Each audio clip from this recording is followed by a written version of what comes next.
शेतकऱ्यांसाठी खुशखबर आहे। मंत्रिमंडळ बैठकीमध्ये कर्जमाफीच्या दुसऱ्या टप्प्यातील रक्कम शेतकऱ्यांच्या खात्यात जमा करण्यात आली। मुख्यमंत्री फडणवीसांच्या हस्ते या कर्जमाफीच्या दुसऱ्या हप्त्याचं वितरण करण्यात आलं। दुसऱ्या टप्प्यामध्ये 6,36,000 पात्र शेतकऱ्यांना कर्जमाफीचा लाभ मिळणार आहे। आतापर्यंत राज्यातील 12,58,000 शेतकऱ्यांच्या खात्यामध्ये कर्जमाफीची रक्कम जमा झाल्याची मुख्यमंत्र्यांनी माहिती दिली। कर्जाच्या ओझ्याखाली असलेल्या शेतकऱ्यांना सरकारकडून मोठा दिलासा मिळाला आहे।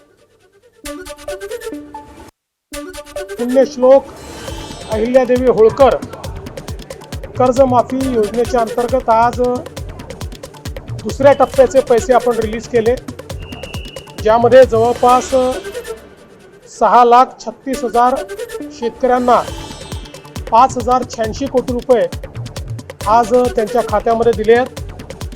2 टप्पे मिळून 12,56,000 शेतकऱ्यांना आता कर्जमाफी मिळाली आहे आणि 10,115 कोटी रुपये हे शेतकऱ्यांच्या खात्यामध्ये गेले आहेत। जवळपास 6 लाख शेतकऱ्यांना फायदा होईल, 5,000 कोटी रुपये। यापूर्वी देखील 6 लाखापेक्षा जास्त शेतकऱ्यांना त्याचा फायदा झाला आहे। आतापर्यंत 10,000 कोटी रुपये शेतकऱ्यांच्या खात्यामध्ये जमा झालेले आहेत। हे सरकार शेतकऱ्यांचं आहे, शेतकऱ्यांच्या पाठीशी उभं राहणार आहे। त्यामुळे आम्ही जी माफीची घोषणा जी केली ती आम्ही टप्प्याटप्प्याने पूर्ण करतोय। आम्ही दिलेला शब्द पाळणारं महायुती सरकार आहे आणि म्हणून आम्ही नेहमीच सांगतो की महाराष्ट्राच्या तिजोरीवर पहिला अधिकार बळीराजाचा आहे आणि म्हणून बळीराजाच्या मागं उभं राहण्याचं काम आमचं सरकार करतं।